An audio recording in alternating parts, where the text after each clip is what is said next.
બનાસકાંઠાના ઉપરવાસમાં જ્યાં ધોધમાર વરસાદ વરસ્યો અને ત્યાં વરસાદને કારણે ઉમરદશી નદીમાં નવા નીરની આવક થઈ છે। હાલ તો નદી જે બે કાંઠે વહેતી થઈ છે।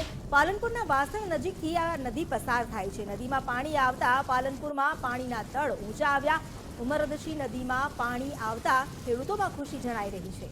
અત્યાર સુધી શુષ્ક બનેલી નદી જો કે ઉપરવાસમાં વરસાદ વરસતા ફરી એકવાર ત્યાં જીવંત થઈ છે આ નદી અને ખેડૂતોને હવે આશા છે કે સિંચાઈ માટે તેમને પાણીની તકલીફ વેઠવી નહીં પડે, કારણ કે નદીનું સ્તર ઊંચું આવવાની સાથે ભૂગર્ભ જળનું સ્તર પણ ઊંચું આવે છે। એટલે ઉમરદશી નદીમાં પાણી વધતા હવે ભૂગર્ભ જળ એટલે કે જમીનના પાણીના તળ પણ ઊંચા આવશે તો ખેડૂતોને રાહત મળશે।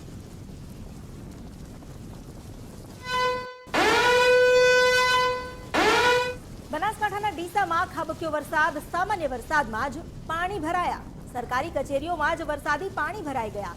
મામલતદાર કચેરી, તાલુકા પંચાયત, બીઆરસી ભવન આગળ પાણી ભરાઈ ગયા છે। પાણી ભરાતા પ્રી મોન્સૂનની કામગીરી પર સવાલ ઉઠ્યા છે। આ કોઈ તળાવના દ્રશ્યો નહીં પરંતુ કચેરીની બહારના દ્રશ્યો છે જે તળાવમાં પરિવર્તિત થઈ ગયું છે। પાણી ભરાતા હવે એ સવાલ થઈ રહ્યો છે કે આખરે પ્રશાસન દ્વારા પ્રી મોન્સૂન કામગીરી કેવી કરવામાં આવી। ડીસામાં જે વરસાદ પડ્યો તેમાં તો ડીસામાં ઠેર ઠેર જાણે તળાવ ઊભા થઈ ગયા છે। સરકારી કચેરીઓમાં જો આ હાલત છે તો પછી અન્ય વિસ્તારો છે અને જે જનતા છે તે કઈ સ્થિતિમાં રહેતી હશે તેને લઈને પણ સવાલ ઉઠી રહ્યા છે। સ્વાભાવિક છે પ્રશાસન જે પ્રી મોન્સૂન કામગીરીના મોટા દાવા કરતું હતું, હવે આ કામગીરી કેવી હતી તેના પર શંકા નિશ્ચય ઉઠી રહી છે। જ્યાં સરકારી કચેરીઓ જ તેની આસપાસના વિસ્તારો જ તળાવમાં બદલાઈ ગયા છે। મામલતદાર કચેરી હોય, તાલુકા પંચાયત કચેરી હોય। અમારી સાથે જોડાયા છે સંવાદદાતા સચિન શેખલિયા। સચિન, જે સરકારી કચેરીઓ છે ત્યાં જ આ સ્થિતિ, તો અન્ય વિસ્તારની તો શું સ્થિતિ હશે?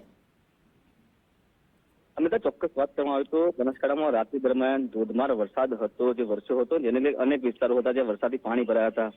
મહત્વની વાત છે કે ડીસામાં જે સામાન્ય વરસાદ જ વરસ્યો હતો ને, જે નીચાણવાળા વિસ્તારો હતા તેમાં વરસાદી પાણી હતા તે ઘૂસી ગયા હતા। જો કે સામાન્ય વરસાદમાં જ આ પાણી ભરાતા જે નગરપાલિકાની જે પ્રી મોન્સૂનની કામગીરી પર છે જે સવાલ ઉઠી રહ્યા છે। મહત્વની વાત છે કે ડીસામાં જે સરકારી કચેરીઓ આવેલી છે તે માર્ગ ઉપર જ વરસાદી પાણી ભરાઈ જવાના કારણે દીવાતાળે અંધાર જેવી સ્થિતિ છે તે સામે આવી છે। મહત્વની વાત છે કે જે મામલતદાર કચેરી હોય, જનસેવા કેન્દ્ર હોય કે તાલુકા પંચાયત હોય, જ્યાં અનેક લોકો છે, અરજદારો હોય છે, ત્યાં કામ માટે તે આવતા હોય છે, પરંતુ જે રીતે વરસાદ વરસ્યો અને જે કચેરી આગળ જ વરસાદી પાણી ભરાયા છે તેને લઈ મુશ્કેલી મુકાય છે। મહત્વની વાત છે કે સરકારી કચેરીઓમાં વર્ષોથી પાણી ભરાતા અરજદારોને અત્યારે મુશ્કેલીનો સામનો કરવો પડી રહ્યો છે। અમિતા જી, આભાર આપનો જાણકારી આપવા માટે।